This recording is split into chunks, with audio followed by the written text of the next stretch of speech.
Hi and welcome back to Ion Radio. I'm Ken, and today I'm going to be talking about Star Trek Alliance and Act 2, so that's the middle 4 missions of 6 for Part 1 of the box set. Act 2 covers 4 missions: evacuation, search for survivors, escort runabouts, and listening posts. One of the unique things about this act is that you can play these 4 missions in any order. So you'll note that I did take the runabout mission, which usually is played third of these 4, and I saved it till the end. Part of the reason was John and I were looking at best ways to possibly win that mission. We felt that getting the Intrepid class ship into play and the Speed 6 might give us a chance. Turns out that it did. By the way, if you have not seen any of the episodes that we did, so that'd be missions 2 through 3, 4, 5, go take a look at them now. There's links in the description down below because there's going to be a couple spoilers for pretty much 4 episodes here. So let's take a look at all 4 episodes for Star Trek Alliance.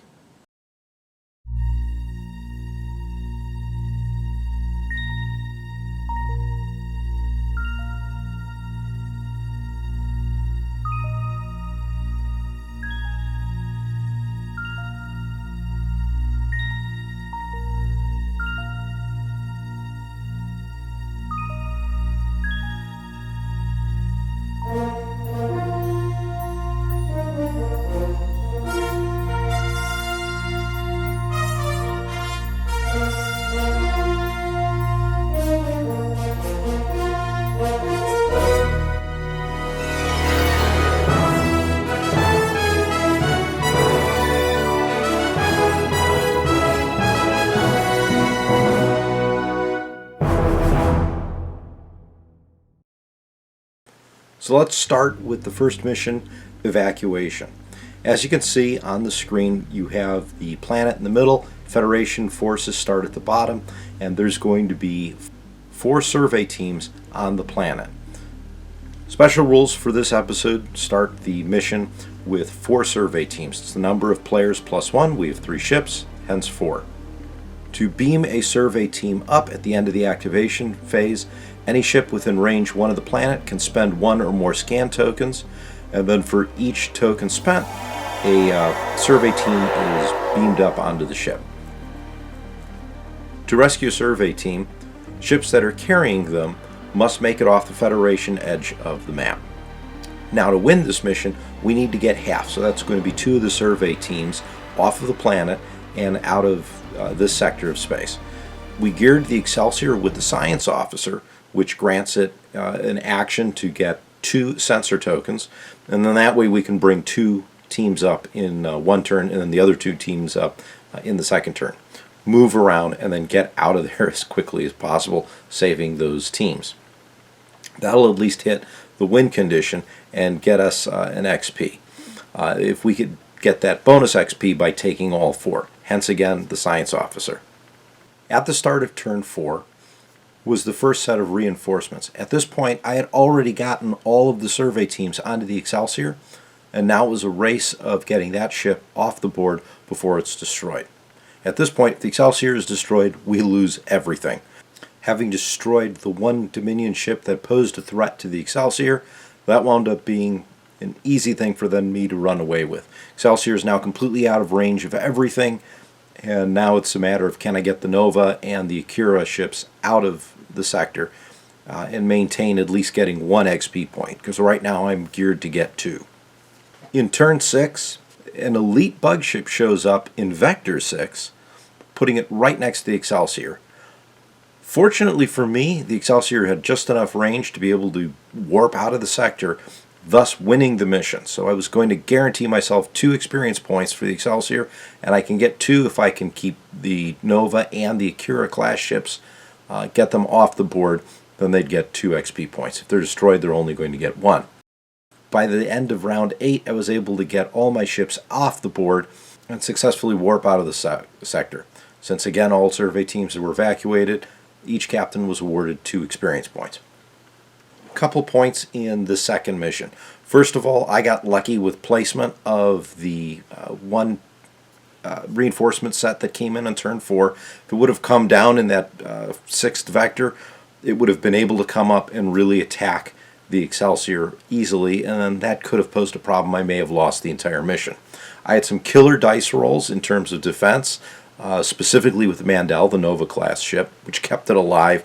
And that the entire campaign, that little ship was definitely tough. I had one heck of a good helmsman there. But again, this one was fairly easy. When I initially looked at it, we kind of planned out the specific route, thinking let's get a science officer on the Excelsior, grab the survey teams, get it out, and then the Akira and the Nova just basically keep the Dominion bug ships away from the planet, because there is a provision where if one of the bug ships gets too close to the planet, they can fire and then take out some survey teams. But again, keep the bug ships occupied, let the Excelsior escape. Since able to concentrate fire on that one bug ship that was hovering over the planet, that's what ultimately saved the Excelsior and allowed me to win the game. So then we move on to Mission 3.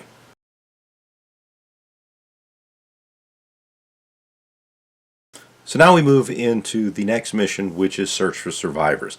This is the mission with the Trellisk, the Miranda class ship that got destroyed, and we're trying to capture logs. The way this mission is set up, there's a bunch of I think they call them survey token locations. There's going to be 3 of them, two for the ion trail for the Trollisk, and the third one will wind up being the Trollisk. And then you have, I think it's 3 more, one for each ship that's randomly picked from the numbers of 1 to 9. So one of those could potentially be another bug ship. I wound up flipping that one, which was, I think, token number 4, and then everything else was there's nothing there. And then in terms of how you find the missing ship, it's you have to find tokens 1, 2, and 3, and it doesn't matter which ones you find. The first 2 you find first are the ion trail, and the third one winds up being the ship.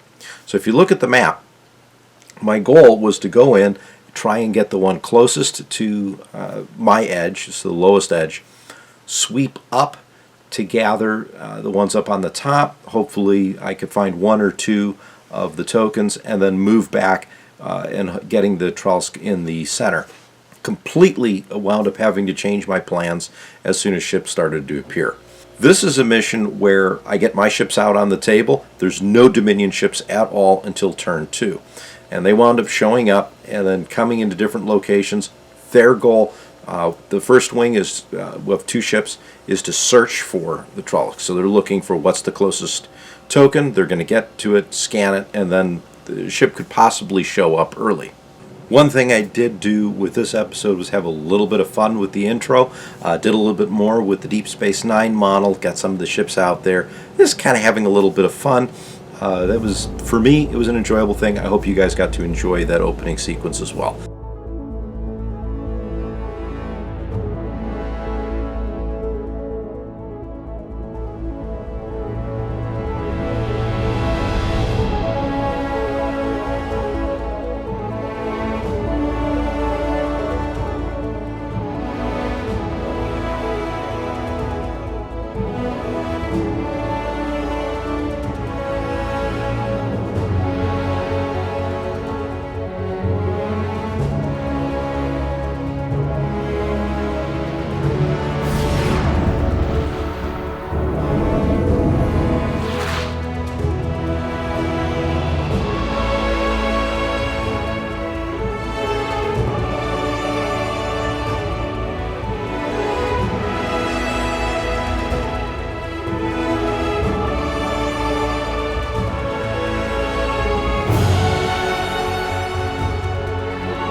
Primary objective is to find the Trollisk and then recover the logs.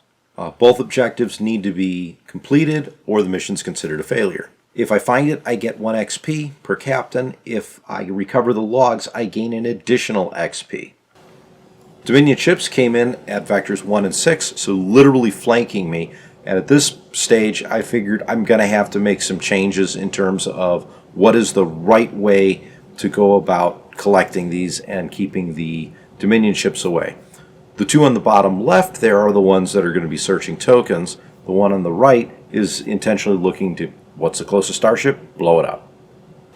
So in turn 2, again, moving forward, at this point, I'm going to have to find these tokens and flip them, because those 2 Dominion ships are going to be searching for it regardless of what I do, and they're a little too close to where I was at. I was hoping that they were going to come up further to the northern part of the sector. That way they can scan the ones up on top, and then maybe I get lucky.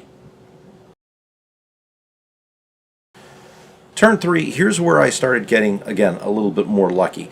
Dominion ships that were searching for points really didn't move that far, so they gave me more latitude to explore the sector at my pace, as opposed to having to worry too much about those Dominion ships.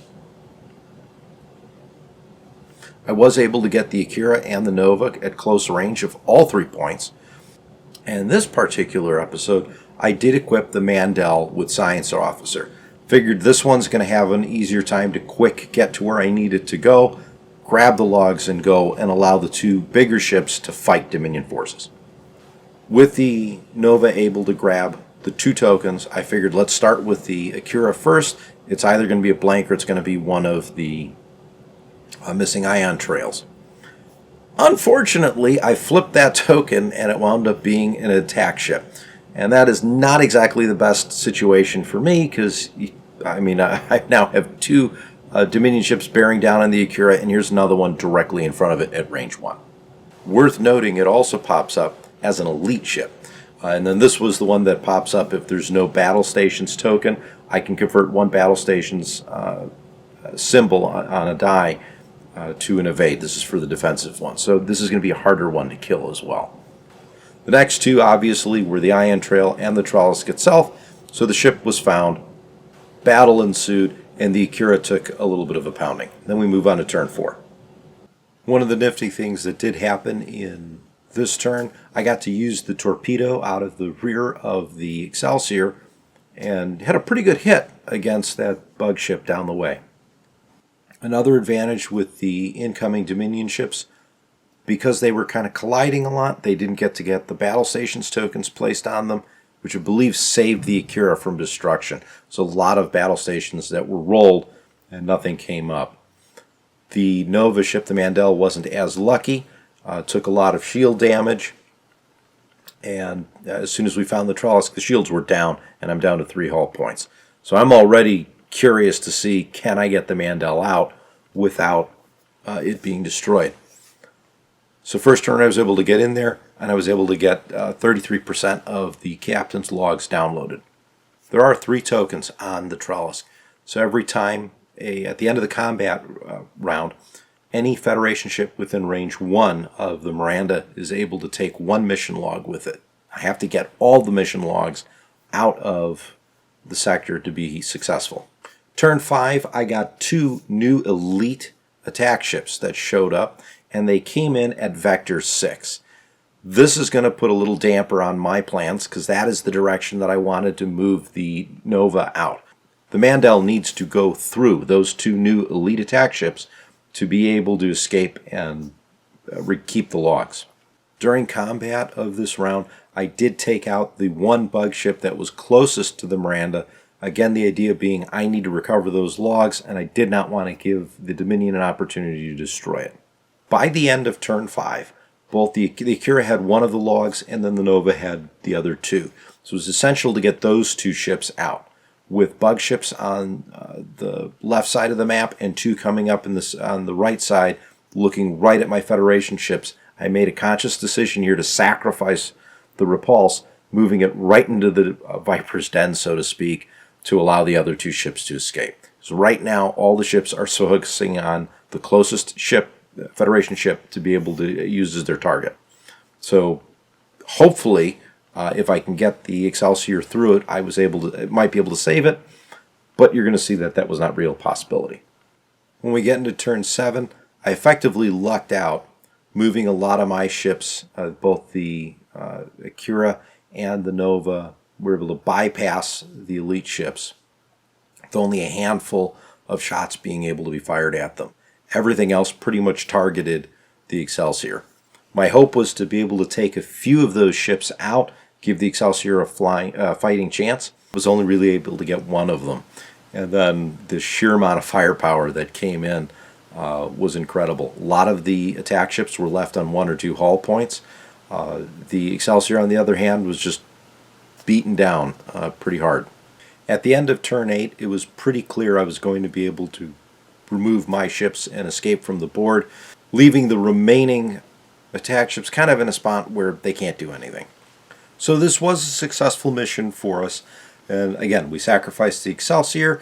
It was a necessity. There was no way I was going to get all 3 ships out in this mission.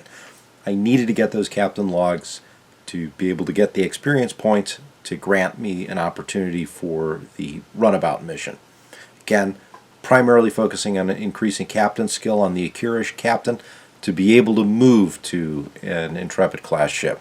When you look at the required captain skill here for an Intrepid, you need a captain skill of 5. That's a lot of experience points being moved solely for another ship. This was kind of a fun scenario to play out. With the 6 tokens out there, you didn't quite know what half of those tokens would be. They could be nothing, or you had that opportunity for it to be a Dominion elite ship. And of course, I got the lucky draw. I pulled out the Dominion elite ship. I had a lot of really good lucky rolls in terms of what happened with positioning of the Dominion ships or their movement.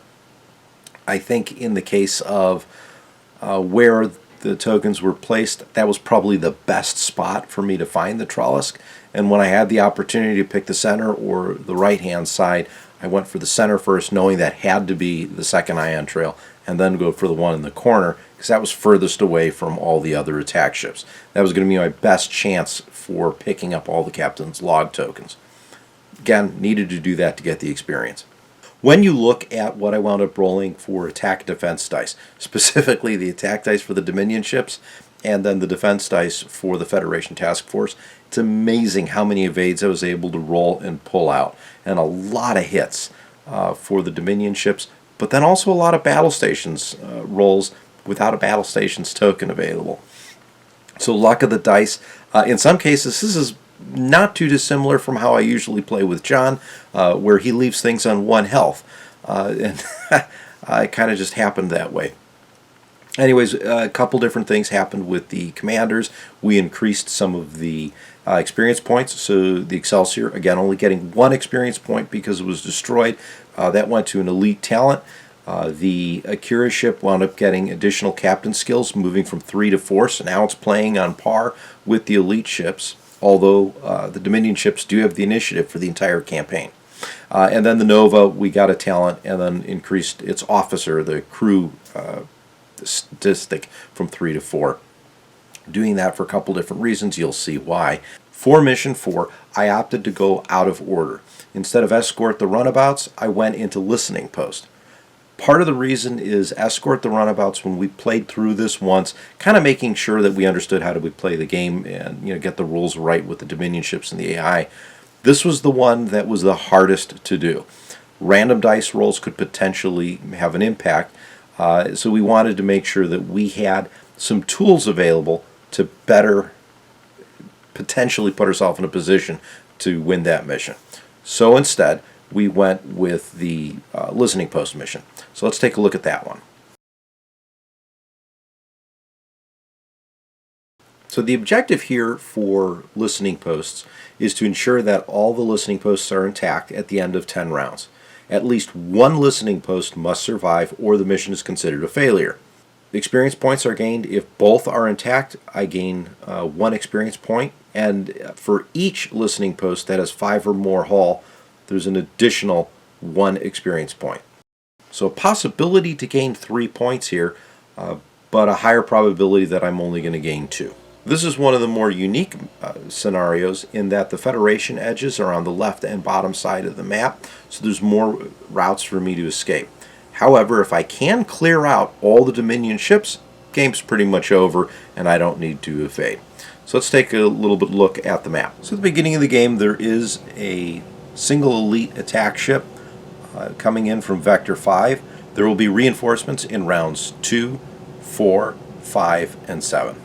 Round 2, the new Dominion ships appeared also in Vector 5, which meant I have a potential problem here. I've got 3 ships worth of firepower coming right at me in close proximity. So a lot of this is going to be dependent upon how lucky I get with my dice rolls. So, having good luck so far in the campaign, we're going to see how this turns out. The initial exchange, concentrating all my firepower, is very effective on taking out the forward bug ship. With no reinforcements in turn 3, I effectively moved my ships to kind of stop all of the Dominion attack ships from getting too close to either one of the listening posts. And then it was just a matter of focusing fire on one of them. This is where my dice got hot, and I was just rolling hits for pretty much everything, and the no defense dice at all for the Dominion ships. So I was able to take one of them out real fast. Turn 5, we have an elite attack ship that shows up in Vector 1, which is the upper left-hand side, and it's going to bear down on the attack posts. So by the end of turn 4, I concentrated fire on the remaining generic attack ship kind of sitting there in the middle of the scrum. I had shots from all 3 ships. I could not destroy it. I left it on one haul. And then it decided to fire at the Nova because the Mandel was the closest ship to it. And good golly, the dice roll was impressive and almost destroyed it. Again, leaving the Mandel on one haul.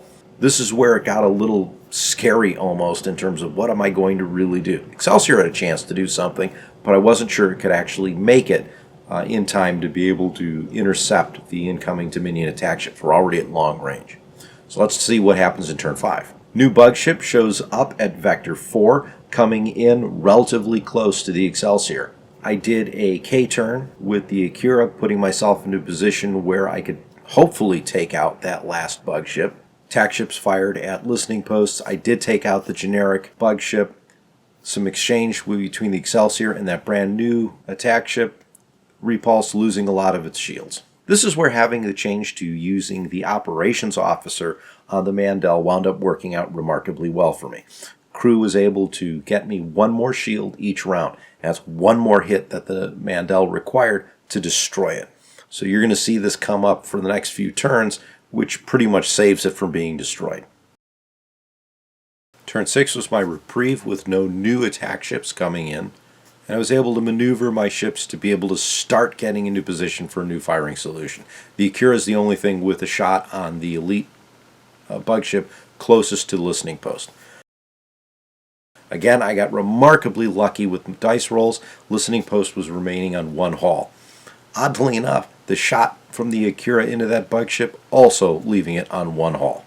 Fortunately, the Excelsior was close enough in long range and was able to take it out without firing shot, leaving me with one attack ship. I now have 2 shields on it and one hull on the Nova after the operations officer takes into play. We get into turn 7 where the final bug ship shows up again in Vector 1. The decision I made here was to move the Akira and the Excelsior kind of close so that they could pass by and then fire at the Dominion ship in their forward arc. In this turn, all I was really able to do was some minor damage. The shot against the listening post wound up being nothing, a complete miss. Some minor damage to shields on my ships before I move into turn 8. In this final turn, this is where my flyby of the Akira and the Excelsior wound up working out remarkably well, because now I'm at close range and able to hit both of these bug ships very hard. So this mission, I was able to successfully save both listening posts, although both of them were practically ready to blow up with another hit. The Nova got remarkably lucky to not be destroyed. Again, this is luck of the dice. And then as soon as I started hitting really hard with my attack dice, the bug ships were dropping. Being able to concentrate fire on one bug ship at a time with all 3 ships at close range or within range 2 really allowed me to take them out one at a time. And they didn't have a very good firing solution. They could fire and hit one with a couple points, maybe take shields down, and then I can move my ships around and they wind up targeting a different one. My real fear here was them taking out the listening posts. Again, dice rolls, I got lucky. This mission I was not necessarily expecting to do as well as I did. I figured I would have 1 listening post remaining and probably at 5, with the other one being completely destroyed. That would have granted me a sum total of 1 experience point. Again, experience points here are based on one for having both listening posts available and still online, and then one for each that has 5 hull hits or greater.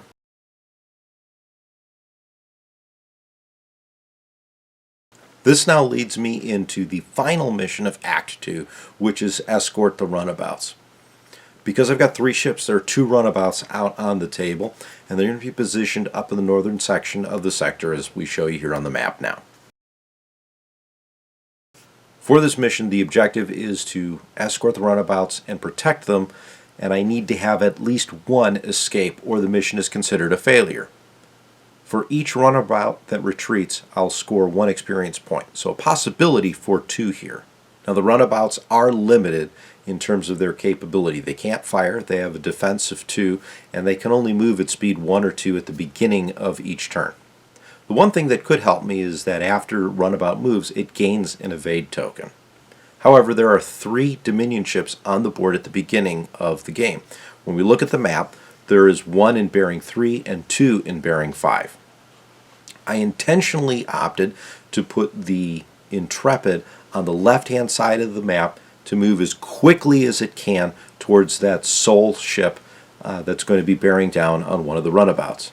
On the right-hand side, I put down the Nova and the Excelsior, hoping to move them at a maximum speed to catch the rear of the 2 Dominion attack ships that came in starting on the board at Vector 5. The hope is they're a little bit more concerned with hitting the runabouts, and because I have some greater captain skills, I might be able to take one of those ships out before they start firing. Turn 1 did put me at range of some of the ships, but I was not able to do any significant damage. The closest runabout did take a single hit, though, at long range. Turn 2 is where I actually was a little surprised at what the Dominion ships did. Again, because they're run by an AI and a dice roll, sometimes you get lucky, sometimes you don't. When we take a look at the 2 Dominion ships that were on the right side of the board bearing in on the 2 runabouts, they made a hard right turn and kind of let the runabouts get away with not getting shot at. One of them was in the arc of the second one, but not the first one. I also had prime firing opportunities with all my ships on all the Dominion bug ships. So again, this gave me an opportunity to take something out and give the runabouts an opportunity to escape. I was able to take one of the bug ships out, and fortunately the closest runabout only took 1 more damage, eliminating its shields, leaving it on 2 hull. Fortunately, we now only have 2 bug ships on the board, and I've got some capability to prevent them from getting closer to the runabouts. So right now I'm feeling pretty good about being able to rescue at least one of these runabouts. Now turn 3, I do take another bug ship out. The runabouts are still on the table. We get into turn 4 where the 2 elite ships pop in, and they're showing up at Vector 1. So that's going to be right at the bottom, and they're going to have a prime opportunity to go after the runabouts. They just need to move at some speed. Although not much happened in turn 4, turn 5, the runabouts were again moving closer. And I'm doing the 2 banks, because that's going to be the fastest way to get them across that finish line, get them out of the sector. The runabouts were really rolling well here with their defensive dice. In fact, all my ships were, where I was consistently getting 1 or 2 evades to be able to avoid a lot of hits. Most of the attacks were 3 or 4 damage, so it was just a little bit here and a little bit there. Still had no ability to take any of the elite attack ships out during these couple rounds, but I did start seeing the runabouts leave the table. This is where things went really nuts. My defensive dice came up almost exclusively evades, and the Dominion ships couldn't do anything. I also couldn't really take anything else out. I did nab one of the elite ships prior to the runabout escaping, but then it just became a matter of me moving off the table because I did not need to destroy anything further. This is a mission that, through a couple different playthroughs that I have done in the past, I have never been able to accomplish, and it usually amounts to lucky dice rolls for attack or wherever the next series of Dominion bug ships show up, they're just going to pop up and you have a 50-50 chance of what side of the map they're on. If you're moving the runabouts down the right-hand side, you've got 3 vectors that the Dominion ships can come in to attack them. Same thing if you go on the left. So it's kind of a crapshoot. I think being able to get the Intrepid moving at speed 6 and being able to get into the fight very early on kind of helped. Same thing with taking out a bug ship. And honestly, again, the Dominion ships that were on the right-hand side of the map that decided to do that 3 bank instead, or 3 hard turn instead of like a 2 bank or a 1 bank to point right at the runabouts, that's pretty much the reason they survived. There's no way those runabouts would have survived 2 close range shots from the bug ships, and they would have just, at least one of them would have been vaporized. And I'd be hard pressed to see them survive through it. So kind of, again, lucky on the dice rolls, but this poses an interesting conundrum for Act 3 and the next mission. So one of the things that happens during the course of these 4 missions in Act 2 is if you fail a mission, the Dominion gains influence in the sector. So when you take a look at the campaign log, so there's an influence marker for each one of the missions. If at some point this reaches 3 influence, you immediately lose the campaign. Now, one of the things with this influence, at the end in Act 3, the preemptive strike mission, the more Dominion influence there is, the easier that mission is going to be. There won't be as many weapons platforms available. Since there is no Dominion influence at all, I'm literally looking at the hardest version of this mission that I'm about to go into. So with a little bit of luck, perhaps my dice rolls will continue being really good, and maybe I get away with it unscathed. My guess, I'm going to lose the ship, probably destroy 1 weapons platform, and I'm going to have so many Dominion ships coming in, it's not going to be funny. That's another thing I should probably point out that I haven't talked about with the campaign as we're playing it.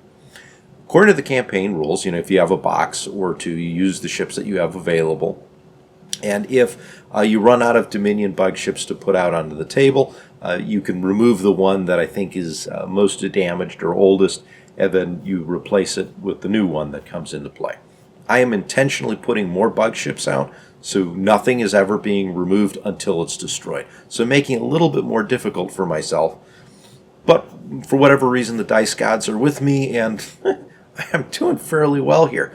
It's also worth noting that what happens when we put the map out, I'm talking with John, and we kind of come up with our strategy, build up the ships, and then kind of here's our general plan of attack, and then we move forward. As I'm recording the game, if we hit a point that's not to plan, snapshot is taken, John and I kind of discuss what's a better way to approach it, and we make a change. So we've been playing this game kind of together, but in 2 separate locations. So big shout out for John for kind of bearing with me. He's the bigger attack wing player. This is really my introduction to attack wing. Thoroughly been enjoying it and looking forward to the final mission in Part 1 of the Star Trek Alliance campaign. And yes, I am going to go through Part 2 and Part 3 and get I think it's 20 missions out and released for you guys. So hopefully this helps get a better idea of what happened with the missions in Part 2.